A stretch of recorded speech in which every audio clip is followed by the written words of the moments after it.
Bapak, Ibu, saudara-saudari sekalian dan anak-anak yang terkasih, selamat berjumpa lagi dalam acara renungan kita hari ini, Senin 8 November, pekan ke-32.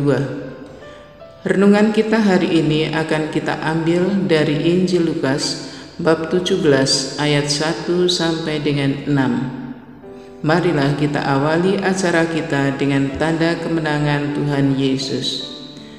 Dalam nama Bapa dan Putra dan Roh Kudus. Amin. Inilah Injil suci menurut Santo Lukas. Dimuliakanlah Tuhan. Beberapa nasihat. Yesus berkata kepada murid-muridnya, "Tidak mungkin tidak akan ada penyesatan, tetapi celakalah orang yang mengadakannya. Adalah lebih baik baginya jika sebuah batu kilangan diikatkan pada lehernya, lalu ia dilemparkan ke dalam laut, daripada menyesatkan salah satu dari orang-orang yang lemah ini. Jagalah dirimu. Jikalau saudaramu berdosa, tegurlah dia. Dan jikalau ia menyesal, ampunilah dia. Bahkan jikalau ia berdosa 7 kali sehari terhadap engkau, dan 7 kali ia kembali kepadamu dan berkata, 'Aku menyesal,' engkau harus mengampuni dia." Lalu kata rasul-rasul itu kepada Tuhan, "Berikanlah iman kepada kami." Jawab Tuhan, "Kalau sekiranya kamu mempunyai iman sebesar biji sesawi saja, kamu dapat berkata kepada pohon ara ini, 'Terbantunlah engkau dan tertanamlah di dalam laut,' dan ia akan taat kepadamu." Demikianlah Injil Tuhan. Terpujilah Kristus.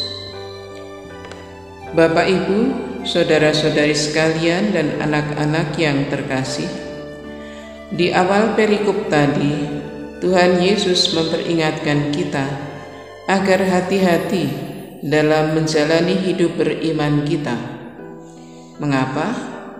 Sebab sepanjang sejarah keselamatan selalu ada penyesatan. Kita mengenal adanya nabi-nabi palsu. Mereka juga meramal. Mereka juga menjadi penasihat raja dalam Perjanjian Lama.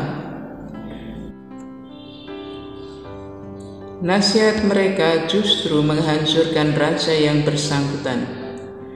Masa kita sekarang ini, apakah ada penyesatan? Banyak, di mana-mana ada. Dukun-dukun tetap laris, dan ujung-ujungnya adalah mengosongkan kantong orang, membuat kita bingung, tidak tahu arah. Sekian tahun yang lalu, sehabis libur akhir tahun, sekolah masuk biasa. Hari pertama sekolah, ada satu anak kelas 2 SMA yang kelihatan aneh. Ia berpakaian rapi sekali. Jam pertama kelas matematika, anak itu tenang. Jam kedua, ia keluar kelas dan mengikuti guru matematika ke kelas lain. Ketika teman-temannya berkomentar, ia tetap tenang dan cari tempat untuk duduk. Begitu sampai jam terakhir, ia mengikuti guru matematika.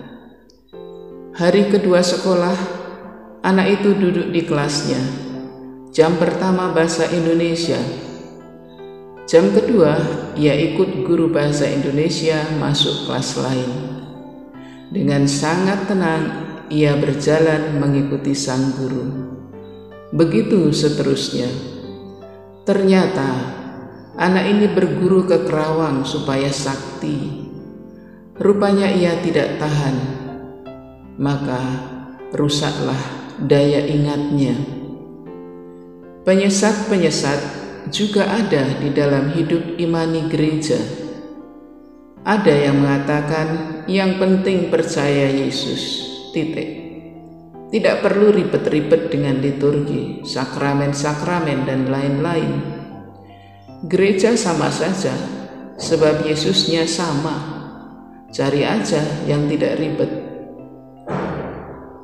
Yesus bersabda, "Jagalah dirimu."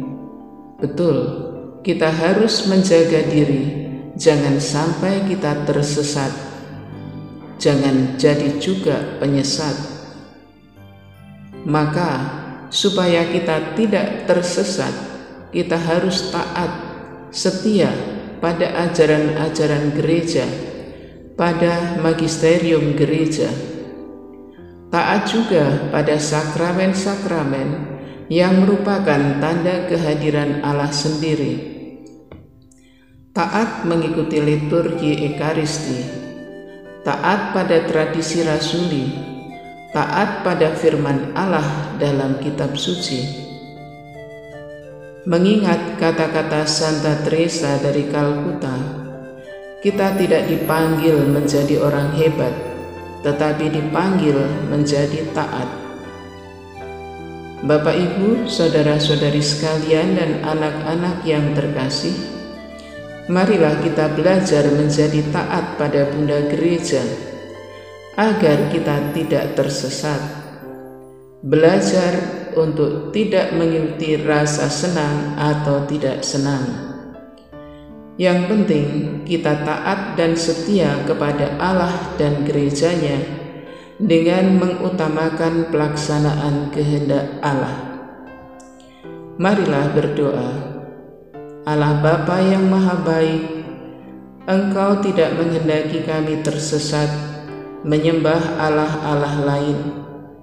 Tambahlah iman kami ya Bapa, supaya kami mampu menjadi anak-anak Bapa yang tangguh, setia pada aturan-aturan-Mu, mampu mengatasi tantangan-tantangan nafsu cinta diri, demi Kristus Tuhan dan teladan ketaatan kami, kini dan sepanjang masa. Amin.